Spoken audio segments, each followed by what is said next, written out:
சென்னை, காஞ்சிபுரம், வேலூர் சுற்றுவட்டார பகுதிகளில் 10க்கும் மேற்பட்ட இடங்களில் வருமான வரித்துறை சோதனையானது நடைபெற்று வருகிறது. இது தொடர்பான கூடுதல் தகவல்களை தருகிறார் எமது செய்தியாளர் சரவணன். சரவணன், முழு விவரங்கள் என்ன? வருமான வரித்துறை அதிகாரிகள் ஒரு 20க்கும் மேற்பட்ட வாகனங்கள்ல சென்னையில இருக்கக்கூடிய வருமான வரித்துறை அலுவலகத்தில் இருந்து புறப்பட்டிருக்கிறார்கள். காவல்துறையினரும் பாதுகாப்பு பணியாற்ற காவல்துறையினரும் அவர்களுக்கு கூடுதலாக வரவழைக்கப்பட்டு காவல்துறையினருடன் இந்த வருமான வரித்துறை சோதனைக்காக சென்றிருக்கிறார்கள்.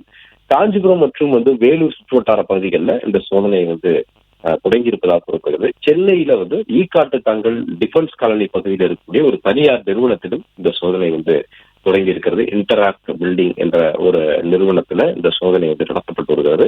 இந்த சோதனையை பொறுத்தளவுல இது அரசியல் பின்புலம் கொண்ட சோதனையாக இருப்பதற்கான வாய்ப்பு இல்லை என்று கூறப்படுகிறது. முழுக்க நிறுவனங்கள் தொடர்புடைய சோதனையாக இருக்கிறது.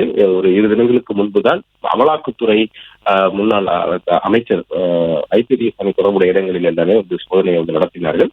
அதே இந்த நிலையில வருமான வரித்துறை இந்த சோதனையை தொடங்கி இருக்கிறது. தற்போது வரை ஒரு 10க்கும் மேற்பட்ட இடங்கள்ல இந்த சோதனை தொடங்கி இருக்கக்கூடிய நிலையில மேலும் இந்த சோதனையை கிடைக்கக்கூடிய ஆவணங்களின் அடிப்படையில் நடக்கக்கூடிய இடம் அதிகரிப்பதற்கான வாய்ப்புகள் இருப்பதாக வருமான வரித்துறை அதிகாரிகள் தரப்பில் கூறப்படுகிறது.